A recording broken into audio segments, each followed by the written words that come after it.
What is going on, guys? Welcome back. Commentary for you. Third video coming up tonight. You won't get a notification. I have a little bit more of a deep dive on this. I also want to let you know tomorrow, exclusive Doug Flutie's Maximum Football walkthrough on the Play Creator. I know a lot of you are going to be interested in that. And I just went through the last video, so many comments about me being negative and, this guy doesn't like anything EA does. Let me just say, I know some of you have parents purchasing your video game. And I think that's the best thing ever. I really do. I'm so glad that my parents supported me playing video games because I know a lot of parents didn't. I had friends that weren't allowed to play video games. But I want you to understand that at the end of the day, this is a billion-dollar company that has grown adults creating, marketing, and promoting a game to you. And whether a grown parent buys it for their child or a grown adult buys it for themselves does not fracture the relationship between consumer, product, and company. To that point, EA treats its customers like they have zero intelligence. And there's a real problem with that. Set aside your feelings about Madden, okay? A company not respecting its customers is a problem. This is a T-pose that you're seeing in the background here, okay? The players, the stands, any figure can go into a T-pose. It's basically a byproduct of a motion capture recording. You never see it in a game. You did once, Hard 8 times, and Hard 8, if you comment, I'll pin your comment, was a member of our community and actually got a T-pose in a game that essentially ceased EA's production of NBA titles. So EA should be all too familiar with T-poses and why they should not be ever shown in a video game or promotional marketing. As an adult, this is the problem I have with the company. They never do things the right way, and they never seem to care about the mistakes they made.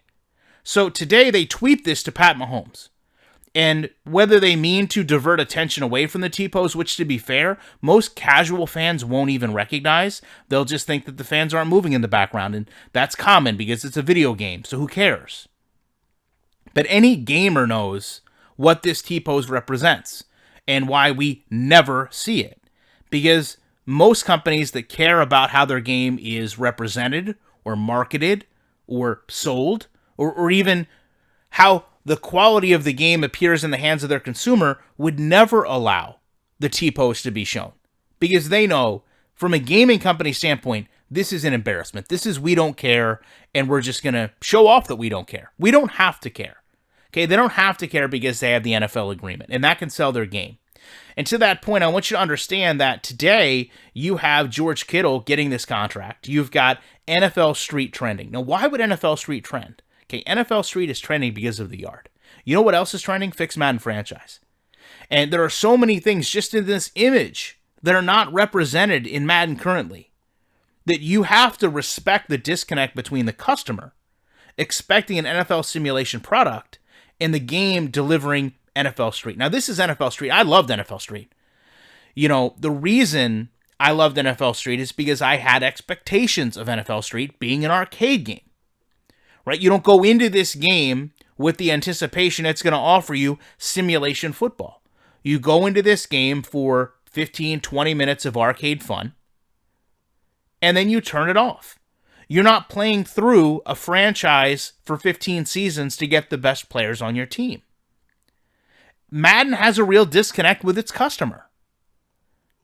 When you look at a game like this, they should be making a game like this. If you want to make NFL Street, go make NFL Street.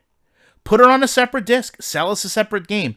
Don't package it into your simulation football game that already has Superstar KO mode. You don't need 3 arcade modes in a football game. I'm sorry. Especially when you're the only one that can create simulation football. It's not that I don't like what EA tries to do. It's not that I don't appreciate what they're attempting. It's that it totally misaligns with its customer, and what they market to us just does not show passion or care. This is beyond coverage not being spelled right.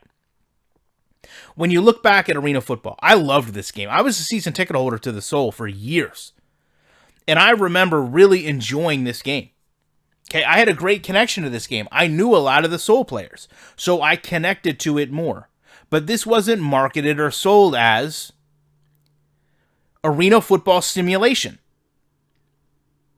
I would be all for them bringing back NFL Street. Sell it for $30. I would be all for them bringing back an Arena Football variant. Indoor football is still in business. Sell it for $30. Go put a team to make those arcade games. Go put a team together to make those second-tier football leagues and make them whatever you want them to be. But you have to make your Madden NFL football game simulation football first and foremost.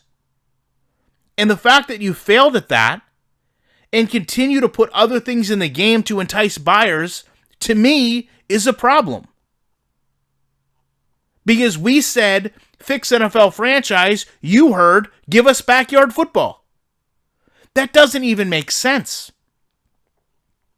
Then, when you go to showcase this game, knowing that we're going to be critical, knowing that our expectations are going to be high, because you set aside what we wanted to give us something we didn't, so it better be flawless. You have the audacity to showcase a T-pose in the gameplay? And then you have just the absolute lack of awareness to take this and tweet it to an NFL player where you know it's going to be exposed to millions of people? When just years ago, this same pose appeared in a demo of a game that ruined one of your franchises. If you can't look at this and understand the problems that we have here, if you don't critically think this is beyond just a bad video game, then I don't know what to tell you. This is a gaming company that does not care. They don't care about the product that they put out. They don't care about the consumer that buys it. They don't care about the feedback they're getting. They don't care about how it's marketed, how it's sold, how it's delivered, what it looks like, how it appears in the marketplace, what its peers are thinking. All it cares about is, can we get something released? Can we sell something? And there's maybe 1% of the market that just buys it up. There's 1% of creators on YouTube that say, this is great. I'm going to make franchise content with The Yard all year long. And I'll have people come and watch it. I'm not going to be one of those channels. I don't care about The Yard. I don't care about Superstar KO Mode. I care about simulation football. The only thing they can make, and they're making anything but that. I care about respecting a customer to the point that you realize the T-pose doesn't belong in promotional marketing, doesn't belong in a game at all. Yet here we are today. The street is trending, a T-pose is in a clip, and EA just does not care. And they had all the time in the world to get this right because the game releases in just a number of days. And clearly, they didn't put enough passion into anything this year. Spelled coverage wrong in a presentation. Love to know what you guys think about this. Appreciate you checking it out. You know I will be back in the week with more commentary.